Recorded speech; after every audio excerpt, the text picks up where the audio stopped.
अध्याय 49। जो कुछ है सो तू ही है। शुरू करते हैं। अवसर देखकर नरेंद्र ठाकुर के पास पहुंचा।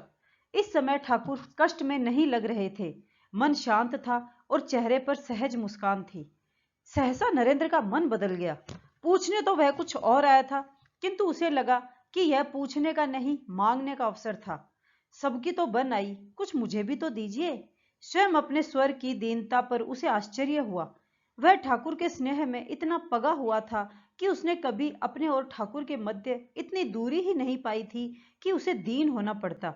उसने तो स्नेहमयी समता में उनका विरोध किया था और जो कुछ मांगा था बड़े अधिकार से मांगा था। सबका काम हो गया, क्या मेरा न होगा? ठाकुर जैसे इस याचना को सुनने और उसके उत्तर में वरदान देने को तैयार ही बैठे थे। उन्होंने इस बात पर तनिक भी आश्चर्य नहीं दिखाया कि उनका नरेंद्र आज उनसे कुछ इस प्रकार मांग रहा है जैसे वह भी पराया हो। नरेंद्र को लगा कि बहुत संभव है कि ठाकुर की ही इच्छा रही हो कि नरेंद्र इस समय और किसी प्रकार की चर्चा करने के स्थान पर कुछ इसी प्रकार का वर मांगे जो वे उसे देना चाहते हैं। तभी तो नरेंद्र के मन की सारी जिज्ञासाएं विलीन हो गई थीं और वह अनायास ही इस प्रकार की याचना कर बैठा था।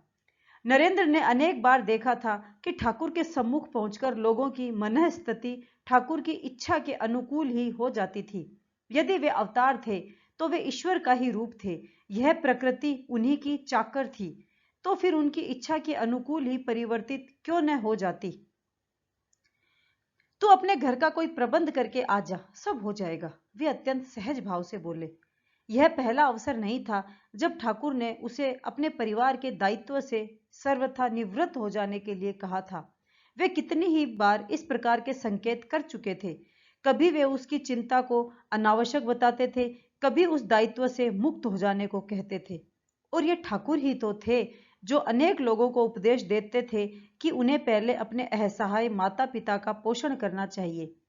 हाजरा से वे इस कारण रुष्ट भी रहते थे कि वह अपनी वृद्ध माता की देखभाल नहीं करता, किंतु नरेंद्र को उन्होंने सदा यही कहा था कि वह उस दायित्व से स्वयं को मुक्त कर ले।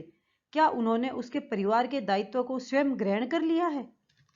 किंतु ठाकुर ने उसे और सोचने नहीं दिया। बोले, तू क्या चाहता है?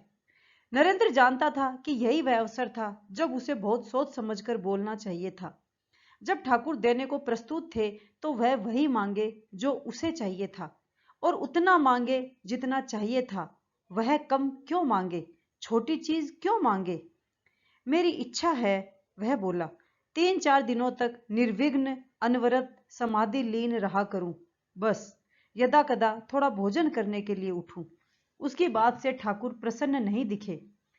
तू तो बड़ी नीच बुद्धि का व्यक्ति है, समाधि से भी ऊंची अवस्था है। ठाकुर बोले, तू स्वयं ही तो गाता है, जो कुछ है सो तू ही है।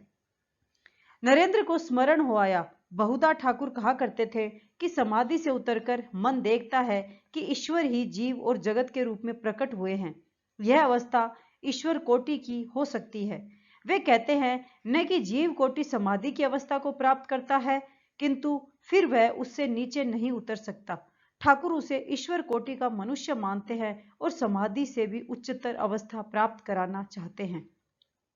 नरेंद्र ने ठाकुर की ओर देखा, जैसे पूछ रहा हो, तो मैं क्या करूं? तू अपने घर के लिए कोई व्यवस्था करके आ, ठाकुर पुनः बोले। तो उनके स्वर में पहले की तुलना में कहीं अधिक स्नेह वर्तमान था। समाधि लाभ से भी ऊंची अवस्था हो सकेगी तेरी।